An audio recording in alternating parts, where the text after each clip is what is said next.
अस्सलाम वालेकुम व्यूअर्स, मेरा नाम है डॉक्टर गुलजमान और आप देख रहे हैं मेरे यूट्यूब चैनल। आज का जो हमारा टॉपिक है कि हम उस पर डिस्कस करेंगे कि ये सफ़ेद मोतिया क्या होता है, इसको हम क्या कहते हैं, इसकी मैनेजमेंट कैसे कर सकते हैं और ये क्यों होता है। इस वीडियो में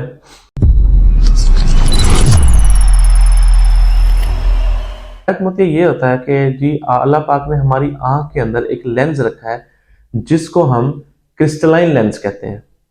अब उस क्रिस्टलाइन लेंस में क्या होता है, प्रोटीन्स होते हैं, फाइबर्स होते हैं मुख्तलिफ। अब उम्र के साथ मतलब आफ्टर 40, जैसे ही पेशेंट की एज 40 क्रॉस करती है, वो जो प्रोटीन्स हैं, वो फाइबर्स हैं, वो ब्रेक डाउन होना शुरू हो जाते हैं। जैसे ही वो ब्रेक डाउन होते हैं, वो एक पॉइंट्स पे इकट्ठे हो जाते हैं। जब वो एक खास जगह पर इकट्ठे होंगे, उस जगह पर वो जाकर ओपेसिटी बना देंगे, एक चीज को उपेक कर देंगे। ठीक है, जब वो ओपेसिटी वहां पे बनेगी तो साफ जरा जो रेज ऑफ लाइट है वो वहां से आगे पास नहीं कर सकेंगी। जब वो पास नहीं कर सकेंगी तो इंसान को धुंधला नजर आएगा।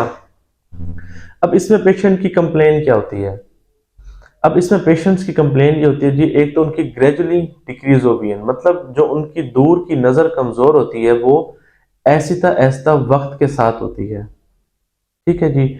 दूसरा केस ये होता है उनमें क्लियर महसूस होती है, मतलब नाइट टाइम जब वो ड्राइविंग करते हैं तो जैसे उनको क्रॉसिंग लगती है तो वो ग्लेयर उनको फील होती है आंखों में, और वो अपनी आंखों को बिल्कुल छोटा सा कर लेते हैं ताकि वो फोकस ज़्यादा कर सकें। तो ये बेसिकली दो अलामत हैं सफ़ेद मोतिया की। और सफ़ेद मोतिया कोई ऐसी ख़तरनाक बीमारी नहीं है, अल्लाह माफ़ करे।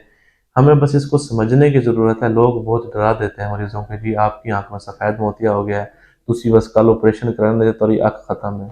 नहीं, इस तरह बिल्कुल ही नहीं है, बिल्कुल नहीं है इस तरह। आपने एक चीज़ सुनी होगी कि जी सफ़ेद मोतिया है, आ गया है, अभी कच्चा है, अभी ऑपरेशन वाला नहीं है, बाद में जब पक जाएगा तो फिर हम इसको ऑपरेशन करेंगे। वो हम क्यों कहते हैं? वो हम इस वजह से कहते हैं ताकि पेशेंट को हम उनकी लैंग्वेज में समझा सकेंगे, जी अभी आपकी आंख में जो सफ़ेद मोतिया है वो ऑपरेशन वाला नहीं हुआ, जब थोड़ा सा ये ज्यादा हो जाएगा तब हम ऑपरेशन कर देंगे। उसकी रीजन मैं आपको बताता हूँ क्यों। चले आपको एक और चीज बता देता हूँ, एक आम इंसान को कैसे पता लगेगा कि जी अब मेरी आंख में जो सफेद मोतिया है वो ऑपरेशन उसका टाइम आ गया।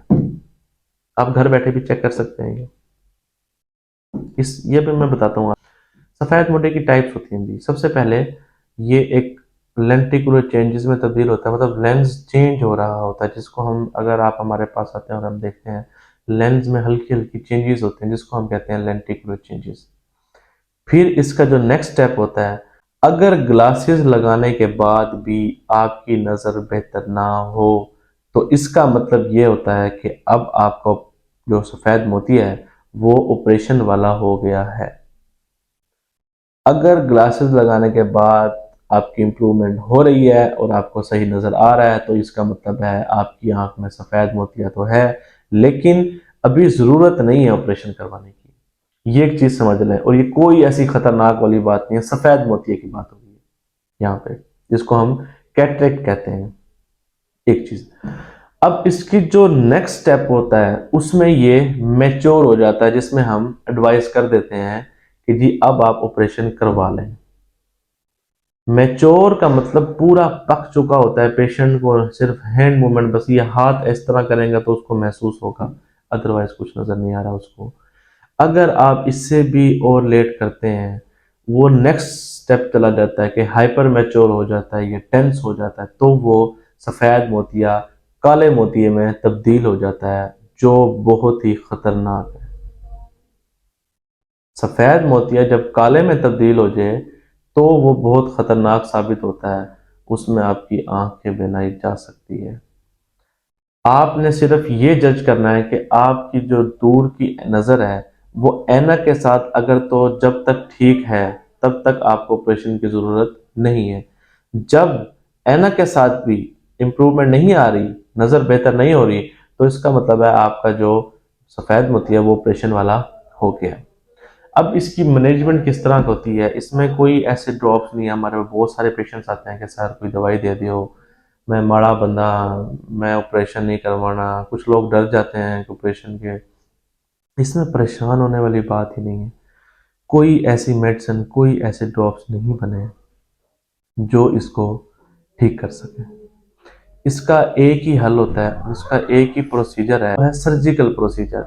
अब सर्जिकल प्रोसीजर में क्या होता है, आप एक टेक्निक के थ्रू, फेकोएमल्सिफिकेशन के थ्रू जो उनका पुराना लेंस है वो निकाल देते हैं और एक नया लेंस डाल देते हैं। ये बेसिकली इसका जो मैनेजमेंट जो तरीकाकार है। इसमें ना पेशेंट को कोई पेन होती, ना पेशेंट्स को कोई टीका लगाते हैं हम आँख में, ना पेशेंट को कोई टाँके लगते। ये एक न्यू टेक्नोलॉजी है जिसमें थोड़ा सा बिल्कुल ही माइनर सा इंसिजन दिया जाता है और वहीं से लेंस निकाल कर वहीं पे लेंस इम्प्लांट ये कर दिया जाता है।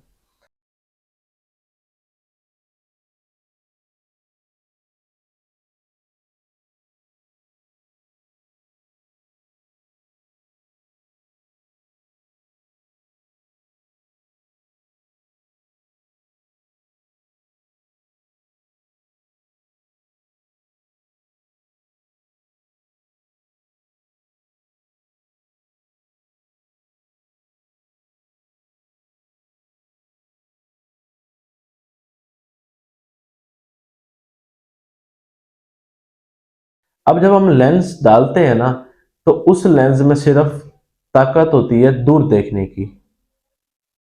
अगर आप चाहते हैं, इसमें भी दो तरह के लेंस होते हैं। एक ऐसा लेंस होता है जिसमें सिर्फ दूर के लिए नंबर होता है और एक ऐसा लेंस होता है जिसमें दूर और नजदीक दोनों के लिए नंबर होता है। अगर आप चाहते हैं कि जी आपको आफ्टर सर्जरी दूर और नजदीक दोनों क्लियर हो, देन आप मल्टीफोकल आईओएल डलें। मल्टीफोकल का मतलब है दूर और नजदीक दोनों का नंबर उसमें होगा। उसमें हम कहते हैं multifocal IOL intra ocular lens आप डलवाएं। अगर आप चाहते हैं सिर्फ कि दूर के लिए आप लेंस डलवा लें और नज़दीक के लिए आप एना का इस्तेमाल कर लेंगे, तो आप सिर्फ सिंपल लेंस डलवा लें। बेसिकली ये इसकी मैनेजमेंट है और ये आपका सारा सफ़ेद मोतिया जो जितने सवालात थे आपके होप्स के क्लियर हो गए होंगे। बाकी अगर आप चाहते हैं कि हम और मज़ीद किसी चीज़ पे वीडियो बनाएं तो हमें कमेंट सेक्शन में बताएं, ताकि हम उस पर वीडियो बनाएं और आपको और इन्फो दे सकें। हमारे चैनल को सब्सक्राइब करना ना भूलें और बेल आइकन को भी दबाएं ताकि हम जितनी वीडियोस आए उनसे फ़ायदा उठा सकें। अल्लाह हाफिज़।